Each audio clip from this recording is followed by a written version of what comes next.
Would you like to learn the better way to make a chaffle? Well, today on WTF, we're going to look at all the tips and tricks on how you can make the best chaffles you can at home.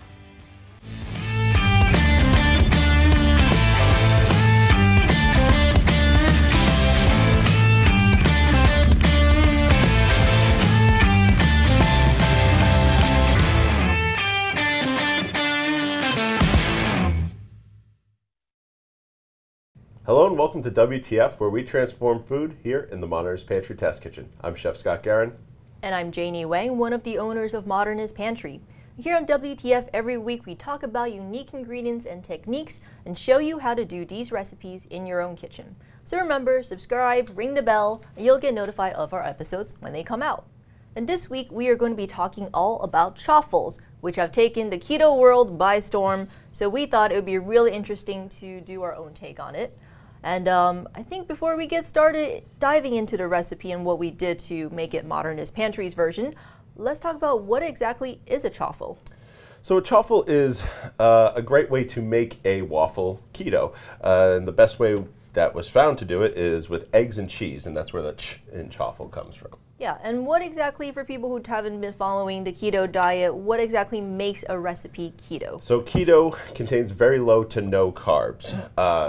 You generally, for a keto diet, want to have less than 20 grams of carbs per day. And if you want to have a sandwich or even waffles or something like that, flour contains a ton of carbs, and you would not be able to do that. So finding different ways to make these things to look, taste, and feel like the original, that's what where these recipes come from.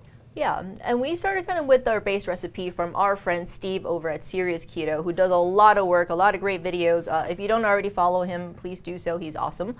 And we started with that recipe, and it was tasty, but we found it was obviously very cheesy because cheese is one of the main ingredients. And for someone like me who doesn't want that like really cheesy taste, I think what we were looking to do is make a chaffle that tasted more like a waffle. Yep.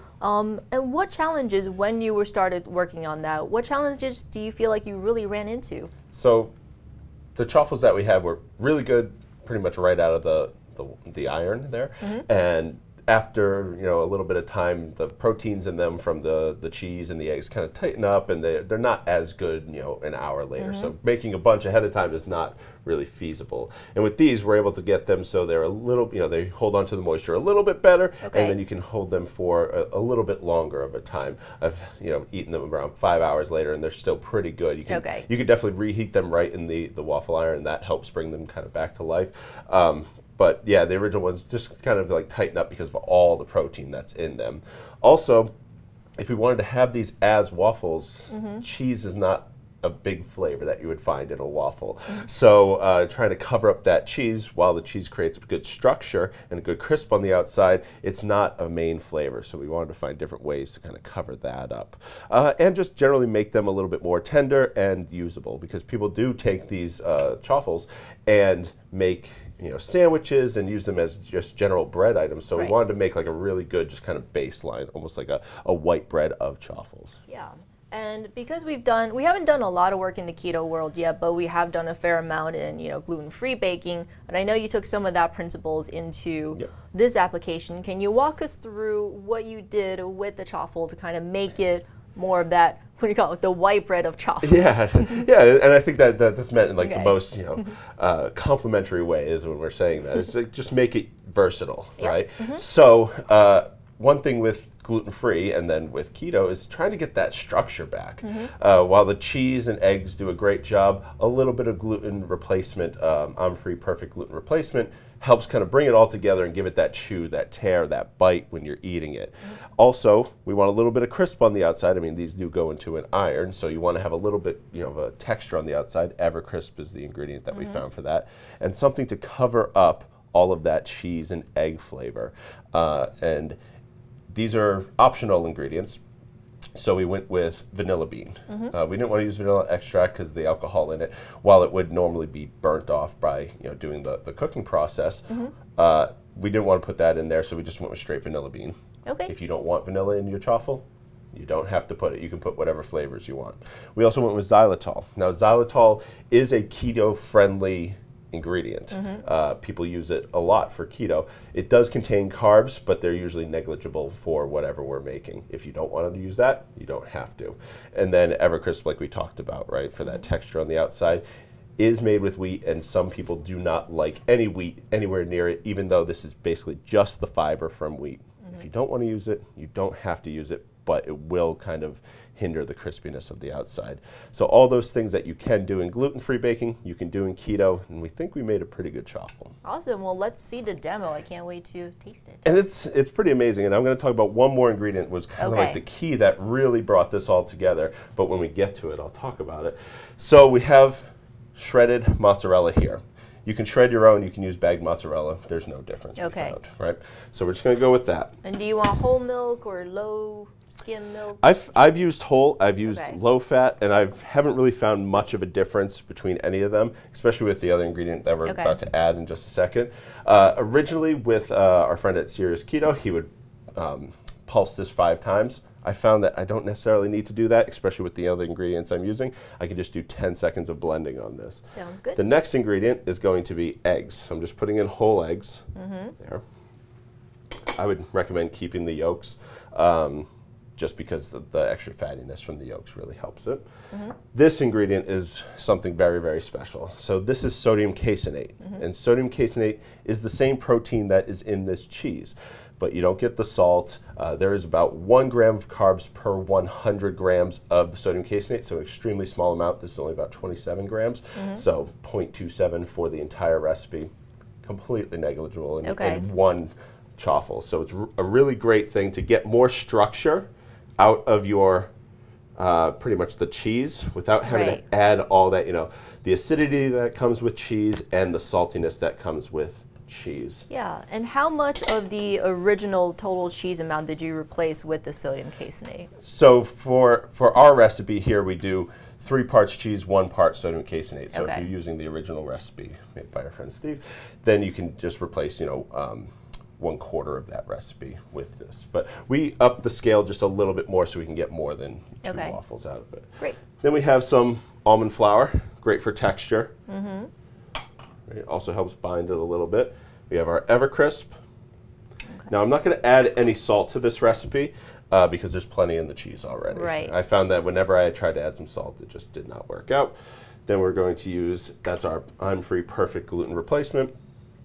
Our xylitol to really cover up that sweetness, or cover up the the salty and acidic of the cheese, and then a little bit of vanilla beans, 1/4 of a vanilla bean for this entire recipe. And that covers up the egg completely. That's why vanilla is used in things like creme brulee and whatnot, so you don't taste any egg. So very simple. I'm just going to let this go for 10 seconds, and at the end of the 10 seconds, it is done, and we'll show how it looks. All right. And it's really that easy. And we can take a look just at the texture. It's a little thick, but that's a good thing. When you put it into the waffle iron, it's going to smush it down and spread it out really well. If you want it to be a little bit thinner, you maybe could add 1 more egg, but I don't think it's necessary. I think this recipe comes out great the way it is. So take a look at that one more time. And then we're actually just going to scoop some of this. So about 1/4 of this recipe is around 55 to 60 grams. And you would just weigh those out, and then we can put it into the iron. So that's about it. So while we're doing that, I know that one thing you mentioned earlier was about EverCrisp and wheat, and I know a lot of people are like, wait a minute, how do you put something that has wheat into something that is keto? Can you talk about what is it about EverCrisp and makes it gluten-free? Sure. I'm just going to shut this, and about 4 minutes and 30 seconds in my Dash Mini here is going to give us like the perfect texture on the outside. For yours, you just want to go until there's just a little whisper of steam coming out of it. One thing also is just press this down every once in a while, just to make sure it's not coming up out of the sides. But yes, sorry, what was your question again? So, because one of the big ingredients that we've added to this is EverCrisp, which is a wheat product. And for people who are like, wait a minute, how do you add wheat into a keto recipe? Can you talk about what is it about EverCrisp that makes it appropriate? Sure. If a little bit drips out, don't worry. That's life. So for EverCrisp, it allows it to be keto because 100% of the carbs that come from EverCrisp, so it's, if you have 100 grams, it's 100 grams of carbs and 100 grams of fiber. So whenever you have that fiber, you subtract them from the carbs, and that's what your net carbs is. So 100 minus 100 is 0. So that's 0 grams of net carbs. Okay. Yep. Yeah, and so in addition to EverCrisp, we have 3 other ingredients here: the iron-free gluten replacement, the sodium caseinate, and the xylitol. If you're not familiar with these ingredients, we're going to include our episodes to our other WTFs that are all about them in the links in the description below, as well as today's recipe, so you can learn more about them to see how you can use them in other applications. And while this is cooking, we might, we'll probably cut away at some point, but I want to talk about this week's giveaway, which is going to be essentially all 4 of the ingredients that you see here today, so that you can start experimenting with them either in this recipe or in your recipe. So in order to win, all you have to do is leave in the comments below a keto recipe that you think you would like us to take on. Because we have a couple, and we'll link to them at the end of this episode, but it'd be kind of fun to do more, and we want ideas. So leave them in the comments below and enter to win this starter pack of your Chaffle Perfecting Value Pack. So we'll be back in a couple minutes with our Chaffle. All right, and we're back and we're ready to taste this Chaffle. All right, so basically just lift it up and it should pull right out very easily. If a little overrun happened, that's fine. So we can put that Chaffle right on top of our other stack. But Janie, if you want to try, it's going to be hot. I know. So maybe use I'm the like, fork. you used a tweezer, but I'm going to use my bare hands. All right. I'll hold this down. You can rip off a little piece so we can see. It's very bready. Oh. We didn't plan this part. That's why it's uncoordinated. No, it's not that bad. It's not that bad. So you can kind of see it is pretty bready. It's stretchy. Yeah. You want half? Yeah, I'm going to open it up so we can see the inside of it, right? So you can see it's very bready. If the traditional Chaffle, the original Chaffle that we made, there was a lot of air pockets in here, which is it was light, but with that sodium caseinate and I'm-free perfect gluten replacement, we get a little bit more pull, a little bit more chew out of it. This definitely does taste more bready. The cheese flavor, it's there, but it's very muted compared to the original, which was too cheesy for me personally. Yep. If you're like, I love cheese, no problem. So one of the things we always say here, you take our recipes and then make them your own. If you want more or less of anything, you can definitely play around with it. But I love how this one, it does taste like, you can make it into a sandwich. You can make it into probably like a pancake recipe or something. Even with the vanilla in there, you're not getting a very vanilla forward. It just kind of covers up the egg and the cheesiness. And it's not sweet either, even though we put a sweetener in it. So I really like it. I know. It is very balanced. I like that word. So it's a really balanced Chaffle. So give it a shot. All of our links will be in the description below at the end of this episode. If you do want to watch some of our other keto content, we did do something all about keto bread. And I think we also have a keto tempura batter as well. So check those out. So until next week, from here in the Modernist Pantry Test Kitchen, I'm Janie Wang. And I'm Scott Guerin.